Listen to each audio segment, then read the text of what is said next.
여러분 안녕하십니까. 날이 바뀌어서 8월 12일 수요일 새벽이 되고 있습니다. 전우식입니다. 서울에는 어제 오전까지 세찬비가 내리더니만 오후에 비가 딱 멈추더군요. 월요일 또 기상청 예보와는 상반되게 낮부터 밤늦게까지 비가 멈췄죠. 300mm 물폭탄이 터진다면서 잔뜩 겁을 줬는데 그만 틀리고 말았습니다. 알고 보니 장마 진선이 북한으로 올라갔다가 다시 내려왔다고 하는군요. 그런데 우리 기상청보다 미국과 체코에서 만든 기상예보 앱이 훨씬 더 정확했다고 합니다. 가령 월요일 오후 9시 서울 날씨를 체코 기상 앱 윈디는 강수량 2.8mm로 거의 정확히 맞춘 겁니다. 바로 그날 통일부는 뜬금없는 북한 수해 지원 얘기를 꺼냈습니다. 다각적으로 검토에 실시하겠다고 했는데 막상 북한의 수해 현황은 전혀 모른다는 것을 시인했습니다. 대변인이 한 말이 이렇습니다. 아마 북한 전 지역의 홍수로 인한 피해도 있었고 또 물관리에 따른 애로가 컸을 것이다. 도대체 수해 여부나 그 상황도 모르는 데다가 북한의 요청도 없는데 통일부는 왜 이리 안달이 난 걸까요? 그러다 북한 조평동 대변인에게서 입에 못 담을 욕을 먹지는 않았으면 합니다. 어쨌든 우리 수해도 너무 커서 민주당이 또 4차 추경을 공식화했습니다.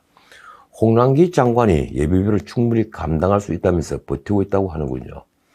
하기는 예비비 5조 중 3조를 쓰고 2조 원 가까이 남아 있습니다. 또 방법은 있죠.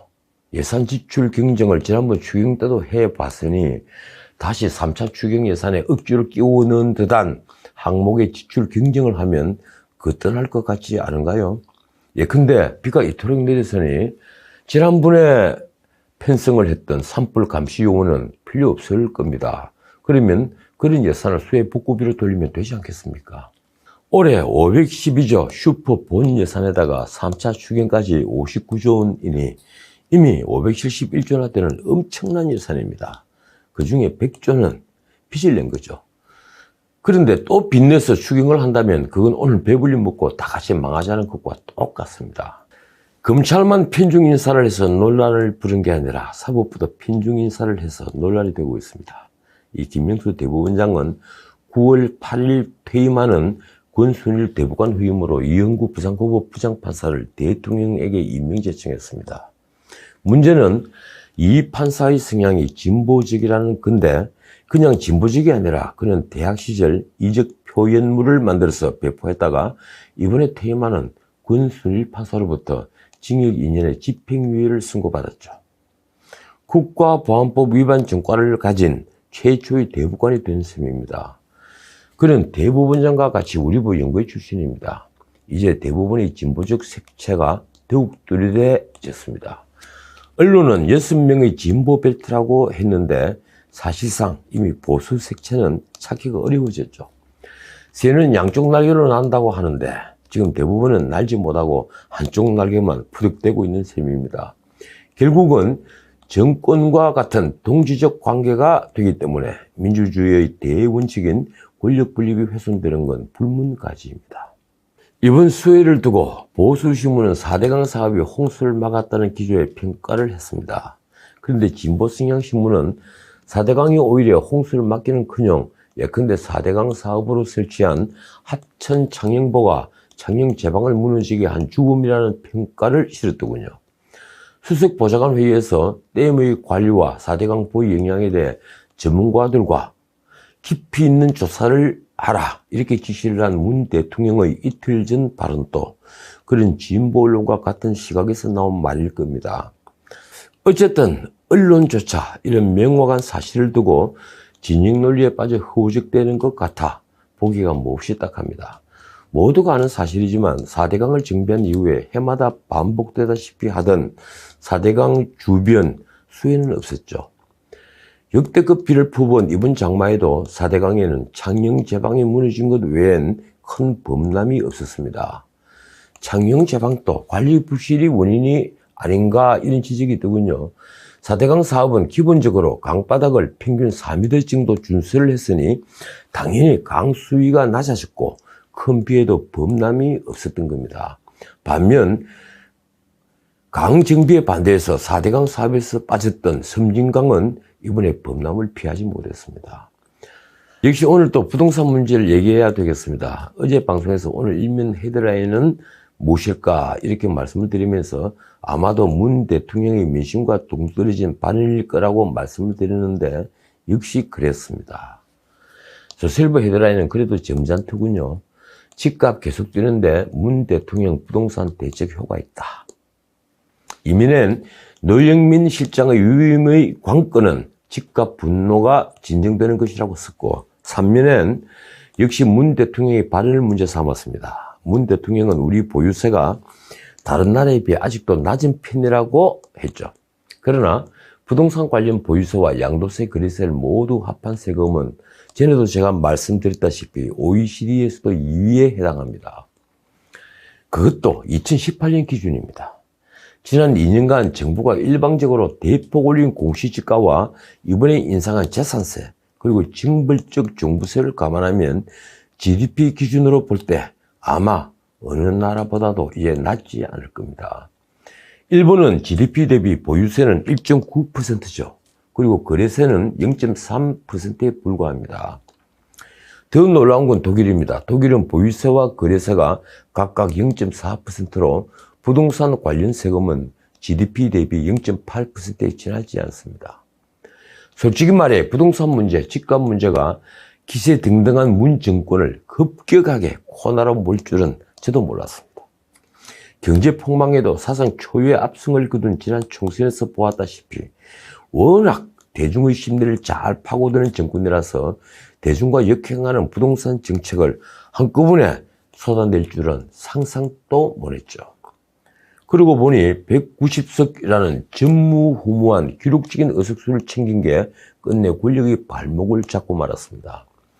여기저기 눈치 볼 것 없이 뭐든지 원하는 건 다 할 수 있다는 자신감이 넘쳐났던 거죠. 다 합쳐 110석분인 야당을 궁지로 내몰면서 늘 한번 깜짝하지 않고 법사위원장을 챙겨간 게 시작이었습니다. 야권은 지금 대권 주자조차 신통치 않으니 뭐가 두렵겠습니까? 그런데 지금 민심이 들끓고 있습니다. 언론은 단순히 집값이 원인이라고 분석하지만 저는 그렇게 생각하지 않습니다. 지금 청년들의 체감 실업률은 26.8%에 이르고 있죠. 8천억을 들여 단기 알바생 일자리를 만들어 봐야 무슨 소용이 있겠습니까? 지난 총선 전 방송에서도 몇 차례 말씀드렸지만 풀타임 일자리가 120만 개 가까이 사라졌는데 그 대부분은 한창 돈을 벌여야 하는 30대, 40대와 제조업에 집중되어 있습니다. 그러니까 문 대통령의 확실한 지지 기반이었던 30대, 40대는 물론 20대도 자신이 원하는 일자리는 요원해서 미래가 불투명하게 된 거죠. 이 판에 정부의 엉뚱한 정책으로 집값은 더욱 폭등하고 있으니 결국 자신의 집에서 잠을 자고 눈을 뜨는 보통 사람들이 삶조차도 자꾸 멀어져 꿈 같은 일이 되고 만 겁니다. 아무리 정부에서 세금으로 돈을 퍼붓고 지자체가 온갖 수당으로 점수를 따려고 해도 이제 잘 먹히지 않게 된 겁니다. 정부 정책의 잘못으로 자신의 삶이 피폐해지고 있다는 것을 이제 깨닫게 된 거죠. 민심 위반은 여론조사에서 잘 드러납니다. 설령 수치를 믿지 않는다 해도 민심의 흐름은 숨길 수 없게 됐으니 말입니다.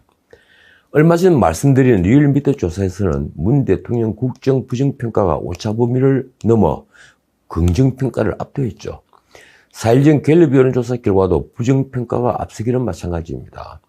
갤럽 여론조사를 보면 총선 직후에 5월 첫 주죠. 문 대통령의 국정 지지도는 70%를 넘어 71%를 기록했습니다. 반면 부정평가는 21%에 불과했습니다. 반환점을 돌아 집권 4년차를 맞이한 걸 감안하면 정말 놀라운 수치였습니다. 그만큼 야당이 포인트를 올려야 할 때 올리지 못한 때문이기도 했지만 권력이 대중에게 감성적으로 접근할 줄 알았기 때문입니다. 그러나 그 이후로는 끊임없이 추락해 왔죠. 4일 전 발표에서는 긍정평가 44%, 부정평가가 46%입니다. 그나마 리얼미터에 비해서 오차범위 안에 있다는 게 청와대엔 위안이 됐을 겁니다. 부정평가 원인은 당연히 부동산 정책의 실패입니다.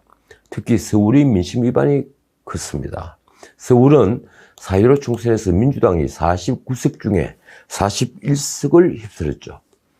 문자 그대로 광풍이었습니다. 그런데 최근 엉뚱한 부동산 정책에다가 청와대 비서들과 장관들이 내로남불이 겹쳤습니다.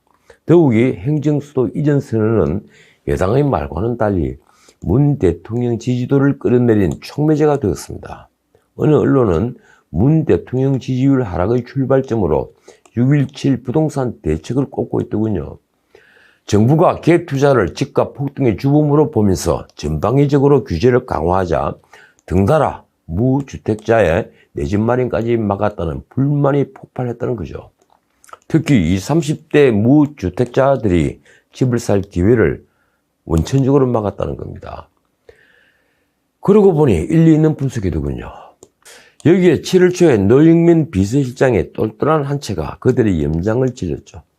노 실장은 판다던 반포 아파트 대신에 청주 아파트를 매물로 내놨는데 바로 자신이 청와대 참모들이 주택 처분을 지시한 장본인이었습니다. 그때 문 대통령에 대한 부정평가가 긍정평가를 앞질렀다고 합니다. 그 뒤에 민주당이 세입자 보호를 확대한 임대차 보호법과 징벌적 종부세법 등 부동산 3법을 강행 처리한 건 솔직히 그런 민심을 달리기 위한 극약 처방이었습니다.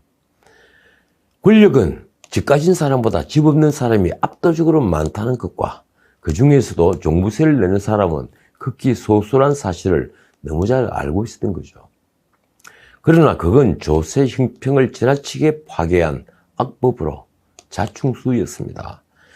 게다가 결과적으로 집에 부과되는 세금들은 대부분 그 집의 실소유자에게 증가될 수밖에 없다는 사실을 여당은 놓친 겁니다. 그래서 집값과 전세 가격은 동반 급상승했습니다. 그러나 대통령과 여당은 아직도 민심이 돌아올 것이라 확신하는 모양입니다. 자신들의 지지 기반은 여전히 부동산 시장에 대한 규제 강화를 찬성하고 집값은 지금 뛰고 있지만 결국엔 세금으로 원본을 잠식당하는 집을 팔지 않고는 못 견딜 거라는 확신을 하고 있는 겁니다. 그러나 권력이 강과한 게 또 있습니다. 그건 인간의 욕구를 정부가 강제로 막을 수 없다는 사실입니다. 언론의 이름을 감춘 민주당 어느 중진 의원이 말이 이렇습니다. 지금껏 국민의 욕망과 배치되는 정책이 성공한 적은 한 번도 없다. 좋은 집에 살고 싶다, 내 집을 갖고 싶다는 평범한 욕망과 어긋나는 부동산 정책도 마찬가지일 것이다. 자, 오늘은 여기까지입니다. 제가 일반 방송에서도 몇 번 얘기한 적이 있지만 왜 우리는 대통령이 주재하는 회의, 예컨대 국무회의나 수석보좌관 회의에서 토론이라는 게 없을까요? 명색이 회의인데 말입니다. 왜 장관이나 수석들은 멀뚱히 앉아 받아적기를 하고 있거나 대통령이 A4 용지를 들고 읽고 있는 말을 경청하는 것으로 끝나는 걸까요? 전문가는 대통령이 아니라 장관들과 비서들입니다. 이러니 대통령은 전문가의 직언을 받을 길이 없는 겁니다. 제왕적 대통령은 그래서 언제나 실패했습니다. 정치판에 정치는 사라지고 통치만 남았습니다. 그래서 오늘의 그거는 충언여기로 하겠습니다.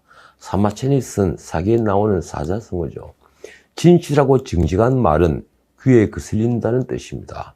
그 반대로 아첨을 즐기는 것으로 자신의 권력을 확인하는 통치자는 반드시 실패합니다. 저는 금요일 아침에 돌아오겠습니다. 지금까지 진훈책이었습니다.